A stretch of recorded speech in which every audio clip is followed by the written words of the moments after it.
Mixing versus sound design, the two processes that are most important when it comes to sound quality, and two processes that are connected to how good our track will sound. So both of them will give a value to our music, as they can make our music to sound more professional and they can boost the whole experience to our listeners. So even though I would say that composing, producing and writing our tracks are the most important, and these are the creative parts and are the key to the success, as they are what are gonna make us artists, and this is where the creativity gets in focus, but sound design and mixing are playing a huge role and a big part to saturate and boost these creative parts. Sound design can be seen from two angles. There is a creative side of the sound design, especially in the genres like Psytrance, dubstep, drum and bass, where the creativity can be expressed by the sound design. In some cases, the core of the tracks can be the sound design itself. Let's say psychedelic sequences in Psytrance, like bleeps and blops, whatever they are going to be called, where there won't be much of the composing or writing,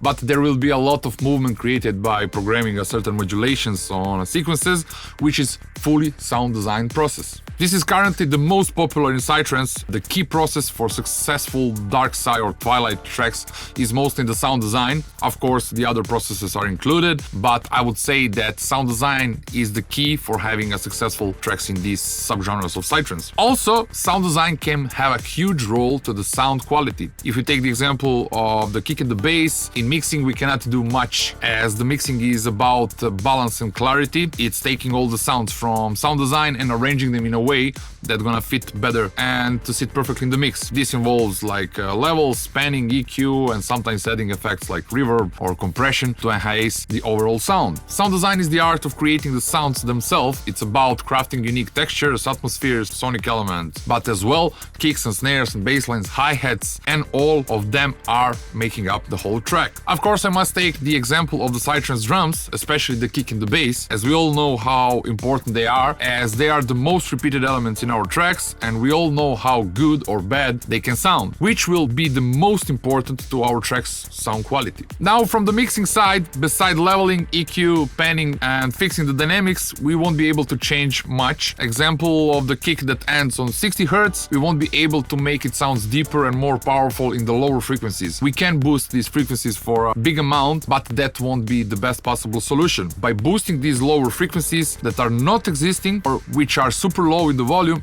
can provide certain unwanted outcomes. If we boost, let's say, 40 Hz on the kick that ends on 60, it will extend the length of that kick for a decent amount, and instead of boosting these low frequencies, I would suggest changing of the kick and frequency, which is not mixing but the sound design, or making a completely new kick that will have these frequencies needed for this track. Both of them are super important and both of them require knowledge and a different set of skills. Therefore, I wanted to make it clear to some of you who are seeking for these results. Mixing is a one thing and sound design is different. So when you are trying to find someone to help you or outsource, please be aware of all of this. Mixing is one set of skills, sound design is different. Maybe you can find someone who can do the both for you, but it's really good to know what both of them are doing and what you can expect by hiring someone else to do it for you.